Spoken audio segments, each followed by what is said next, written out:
Olá pessoal, tudo bem? Aqui é o professor Gabriel.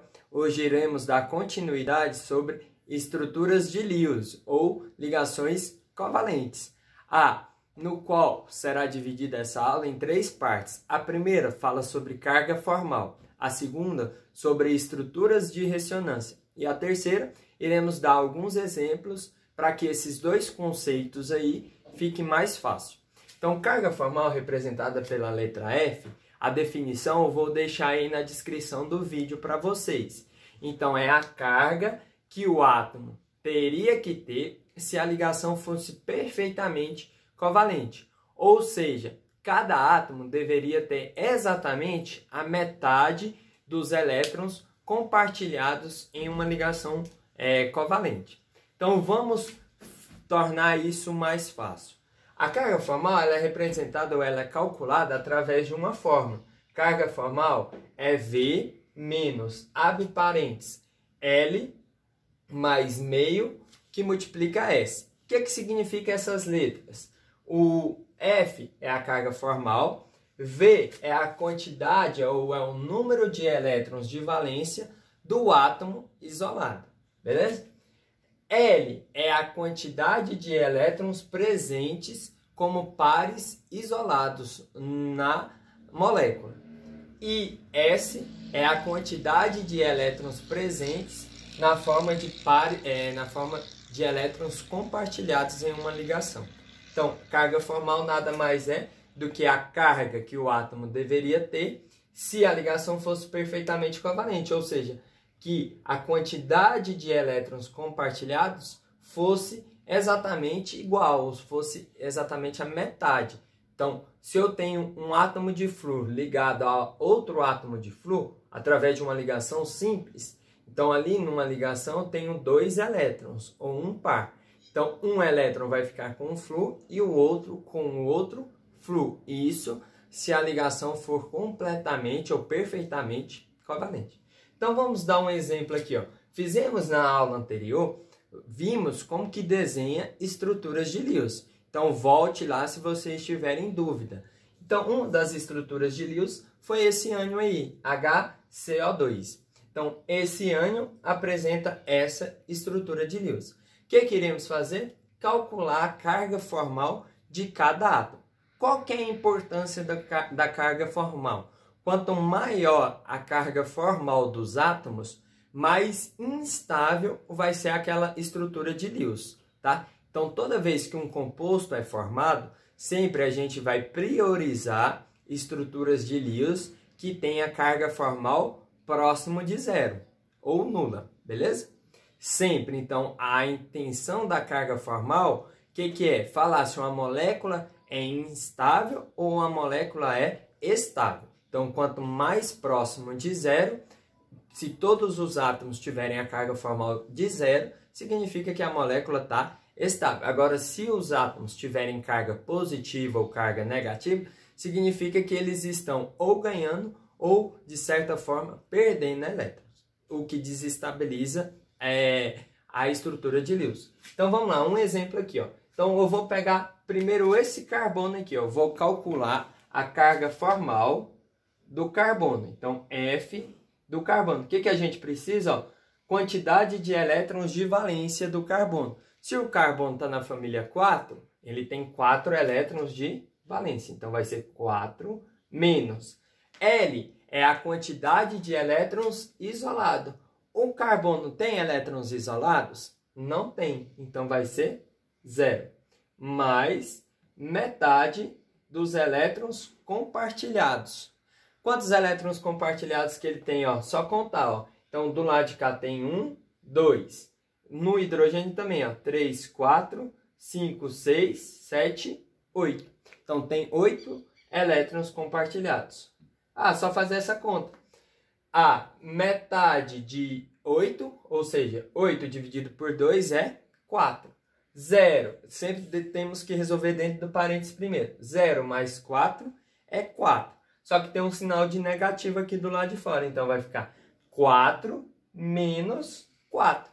4 menos 4 é 0. Então, a carga formal do carbono vai ser 0. Onde que é representada essa carga formal? em cima de cada átomo. Vou tirar aqui os elétrons que foram representados, beleza?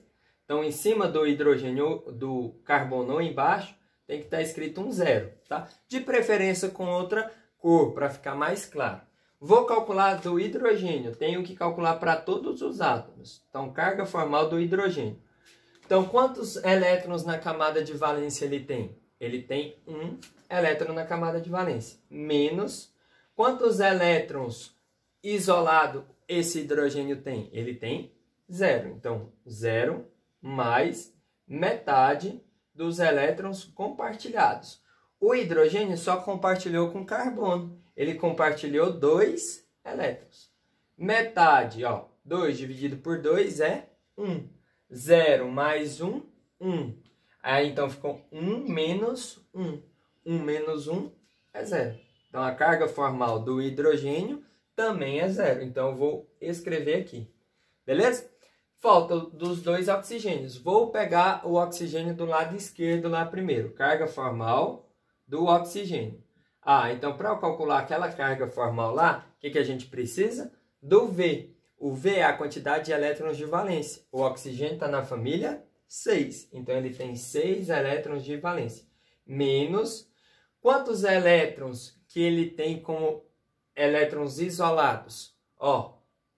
Quantos pontinhos, né? Que são representados os elétrons isolados. Então, 1, 2, 3, 4. Então, 4 mais metade dos elétrons, o quê? Dos elétrons compartilhados. Quantos elétrons compartilhados esse oxigênio tem? Então, vamos contar, Ele tem, só está compartilhando com carbono. Então, ele tem 1, 2, 3, 4. Então, ele tem 4 elétrons compartilhados. 4 dividido por 2 é 2. 4 mais 2, 6. Então, ficou 6 menos 6. Então, vai dar 0. Então, a carga formal do oxigênio, nesse caso aqui, é 0. Beleza? Os oxigênios são iguais? Não são. Por quê? Um tem ligação dupla e o outro tem ligação simples. Então, é necessário fazer para aquele oxigênio ali também. Oxigênio, outro oxigênio. Então, V, quantidade de elétrons de valência. Quantos elétrons de valência que ele tem? Ele tem 6. Menos quantos elétrons isolados agora ele tem? Ele tem 1, 2, 3, 4, 5, 6 também. Mais metade dos elétrons compartilhados. Ele compartilhou só com carbono. Então, ele compartilhou 2 elétrons. Metade de 2, 2 dividido por 2 é 1. 6 mais 1, 7. Então, ficou 6 menos 7. 6 menos 7 é menos 1. Então, a carga formal do oxigênio aqui do lado direito é menos 1. O que isso significa na prática? Significa que o oxigênio, se ele está na família 6, ele tem a tendência de fazer 2 ligações para dar 8. Aqui ele só fez uma ligação. Como ele não executou a quantidade de ligações que ele deveria fazer, a carga formal dele não vai ser 0. Nesse caso, menos 1. Como que eu sei se está correto ou não? Uma dica bastante preciosa aí. Se a gente somar as cargas de todos os átomos na molécula, tem que ser igual à carga do lado de fora. Então, aqui ele é um ânion, um íon, no qual ele ganhou um elétron, certo? Então, ele é chamado de ânion. Então, se eu somar as cargas, 0 mais 0 mais 0 menos 1, tem que dar igual à carga do lado de fora. Gabriel, um composto que não tem carga, por exemplo, o F2, que nós falamos no início da aula, ele não tem carga, do lado direito aqui, não tem nenhum sinal, nem negativo e nem positivo. Significa, então, que o flúor, cada flúor, a carga formal dele tem que ser 0. Outros exemplos, ácido sulfúrico, HSO4. Ele também não tem carga do lado direito. Ele é um composto neutro. Ele é só um composto, ele não é um íon. Então a soma das cargas formais tem que dar 0, beleza? Então a tendência é que todos os átomos aqui também a carga formal de todos eles seja zero. Próxima videoaula agora falando sobre ressonância. Aí na terceira a gente faz mais exemplos trabalhando com a carga formal, beleza? Abração, confere a gente aí na próxima videoaula. Fique com Deus, galera!